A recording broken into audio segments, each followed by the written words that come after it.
that there was a dispute as a result of whatever the result would be of this by-election, because by the 18th we should know the results of this election. Now, if somebody were to dispute the result, could this, which Wakili brings up, be a solid ground for somebody to dispute the results on whatever they did? Because prior to this we saw 1, 2, 3. Could that be something you would use? Absolutely. Let me point out something before we lynch the IEBC. Okay.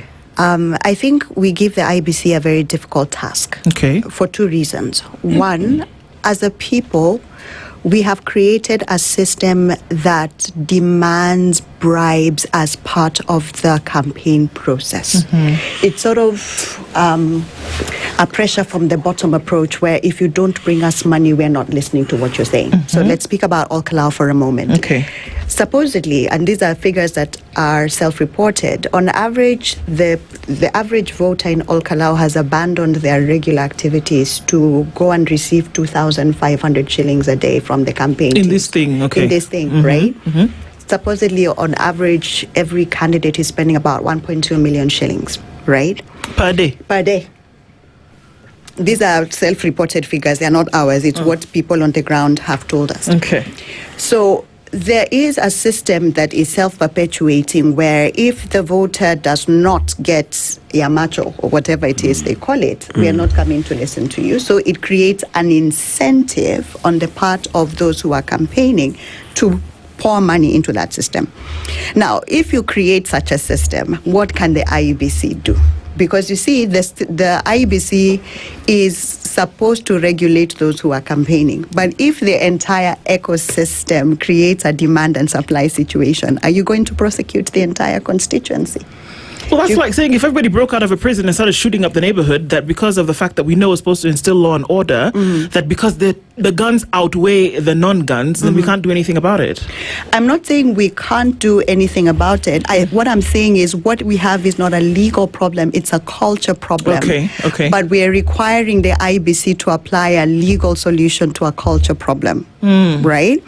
Second thing, the IEBC does have a role to regulate the manner in which campaigns are done. But when it comes to offences during the electoral process, that is the function of the Directorate of Public Prosecution. So there is another actor which we don't speak about enough, which is not doing what it ought to do to deal with the criminal elements during an electoral process. Is this criminal? Is this what is happening right now? Criminal? Bribery is a criminal offence under the Electoral Offences Act and ought to be prosecuted that way. And there's a window period up until 2 years after the election you can be prosecuted for it. But the person who made the announcement of these things that we are being that are being distributed in Olkalau is the president. He said that we will give mattresses, gas cylinders. There was something else I can't remember. Yes. We're going to give this at a cost of 1,500 shillings as opposed to 5,500 shillings. But that it came at the time that it did is what was suspect. So you were saying, essentially, Luciano, that the president is overseeing a criminal act.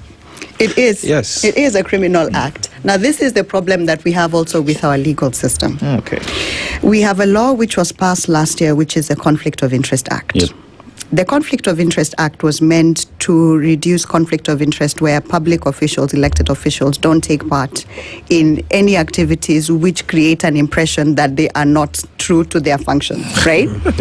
In that beautiful legislation, Parliament created an exemption where the executive, whether at the national level or at the county level, cannot be said to be violating the Conflict of Interest Act if they take part in politics, right?